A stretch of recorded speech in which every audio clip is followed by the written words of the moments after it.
ఢిల్లీ మద్యం కుంభకోణంలో అరెస్ట్ అయిన ఎమ్మెల్సీ కవిత నేటితో అరెస్ట్ అయ్యారు. అయితే 10 రోజుల పాటు కస్టడీకి ఇవ్వాలని ఈడీ కోరింది. నేటితో ఈ కస్టడీ ముగుతున్నట్లుగా తెలుస్తుంది. ఇక నేడు ఢిల్లీలోని రౌజ్ అవెన్యూ కోర్టులో ప్రవేశపెట్టనున్నారు ఈడీ అధికారులు. వారం రోజుల కస్టడీకి అనుమతించింది న్యాయస్థానం. నేడు మరోసారి న్యాయస్థానం ముందు ప్రవేశపెట్టనున్నారు ఈడీ అధికారులు.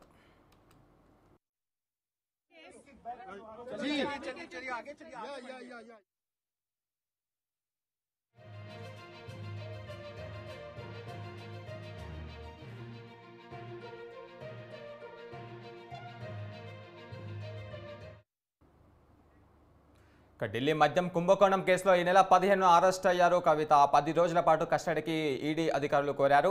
అయితే ఆ కస్టడీ నేటితో మిగిలింది. ఇదే మరిన్ని వివరాలు మా క్రైమ్ బ్యూరో చీఫ్ కృష్ణ అందిస్తారు. కృష్ణ, చెప్పండి. ఇది ఏదైతే ఈ కవిత కేసు వ్యవహారానికి సంబంధించి ఈరోజు కోర్టులో ఆధారపరిచేందుకు ఈడీ అధికారులు సిద్ధం కావడం జరిగింది. ఇప్పటికే 6 రోజుల పాటు కస్టడీలో తీసుకొని ఆమెను విచారణ చేపట్టాలి. ఇందులో కొంతవరకు కవిత సహకరించిన మరికొంత ప్రశ్నలు చేసినప్పుడు మౌనంగానే సమాధానం ఇవ్వడం కూడా జరిగింది. ఈ 6 రోజుల కస్టడీ పూర్తయింది కాబట్టి ఈ రోజు 7వ రోజు ఈ రోజు మధ్యాహ్నం 2 గంటల వరకు కోర్టులో హాజరుపరచాలని రవికుమార్ కోర్టు ఆదేశాలు జారీ చేసింది. 2వ తేదీన కవిత మీద చేసే ఈడీ అధికారులను నేరుగా ఈ ఢిల్లీలోని ఈడీ కార్యాలయానికి ఇవ్వడం 16వ నాడు ఆమెను కోర్టు ముందు హాజరుపరిచి 10 రోజులు కస్టడీ కావాలి. ఈ కేసులో కీలకమైన అంశాలు బయటకు వచ్చే అవకాశాలు ఉన్నాయని చెప్తే వారం రోజుల పాటు కస్టడీకి ఇవ్వడం కూడా ఉంది. అయితే అలాగే సాయంత్రం పూట 6 నుంచి 7 గంటల వరకు ములాఖత్ వ్యవహారానికి సంబంధించి కూడా అనుమతి ఇవ్వడంతో ప్రతిరోజు ఆమె బంధువులు కానీ కుటుంబ సభ్యులు సోదరులు ఆమె లీగల్ టీంతో ఆమె కోర్టులో అంటే ఏదైతే ఈడీ కార్యాలయంలో ములాఖత్ కలవడం జరిగింది. అంతేకాకుండా ఈ కేసు వ్యవహారానికి సంబంధించి కవితకు సుప్రీంకోర్టులో పిటిషన్ దాఖలు చేయడం, సుప్రీంకోర్టులో కూడా ఆమెకి ఈ పిటిషన్ కోర్టు దాన్ని తోచిపెట్టడమే కాకుండా బెయిల్ వ్యవహారానికి సంబంధించి చిన్న కోర్టులో అప్పీల్ చేసుకోవాలని చెప్పేసి కూడా ఆదేశాలు జారీ చేశారు.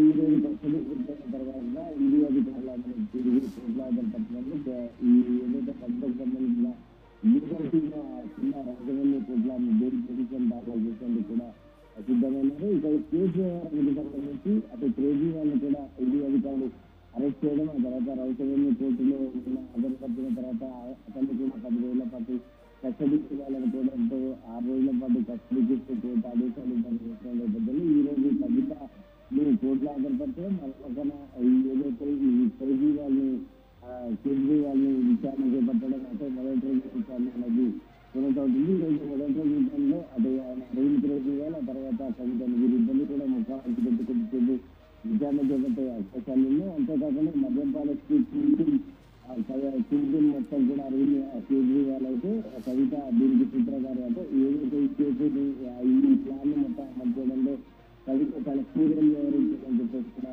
ఈడీ అధికారులు దానికి సంబంధించిన ఆధారాలన్నీ కూడా సేకరించారు. ఈ ఇచ్చిన సమాచారం మేరకు మరికొంతమందిని కూడా అరెస్ట్ చేసేందుకు రంగం సిద్ధం చేశారు.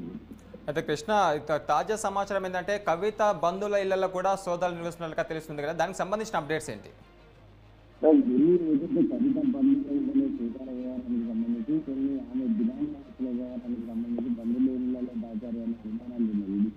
ఎందుకంటే ఈ చికిత్సార్ కేసు వ్యవహారంలో సీతాగారి కవితకు దాదాపు 92 కోట్ల లాభం చేసేది. ఆ డబ్బులు ఎక్కడ దాచిపెట్టారు, లేదంటే ఎక్కడైనా ఆస్తులు కొనుగోలు చేస్తారా, ఏదైనా వ్యాపారంలో పెట్టుబడిగా పెట్టారన్న కూడా ఈడీ అధికారులు విచారణ చేసి స్టేట్మెంట్ పంపిస్తారు. వాటికి సంబంధించిన ఆధారాలు కావాలి, ఆస్తులు అటాచ్మెంట్ చేయాలి అంటే ఖచ్చితంగా సాక్ష్యాలు అనేవి ఖచ్చితంగా సేకరించాల్సిన అవసరం ఉంది. ఈ నేపథ్యంలో ఇంట్లో ఈడీ అధికారులు కేసుల సంబంధించి కవిత అనే భర్త అలర్టపడ్డారన్న అనుమానాలు నేపథ్యంలో బంధువుల ఇళ్లలో కానీ స్నేహితుల ఇళ్లలో కానీ ఖచ్చితంగా వాటికి సంబంధించిన డాక్యుమెంట్లు కొన్ని ఆధారాలు రాజకీయ ఉంటారు అనే అనుమానం వ్యక్తం చేసిన ఈడీ అధికారులు ఈ నేపథ్యంలోనే సోదాలు నిర్వహిస్తుంది.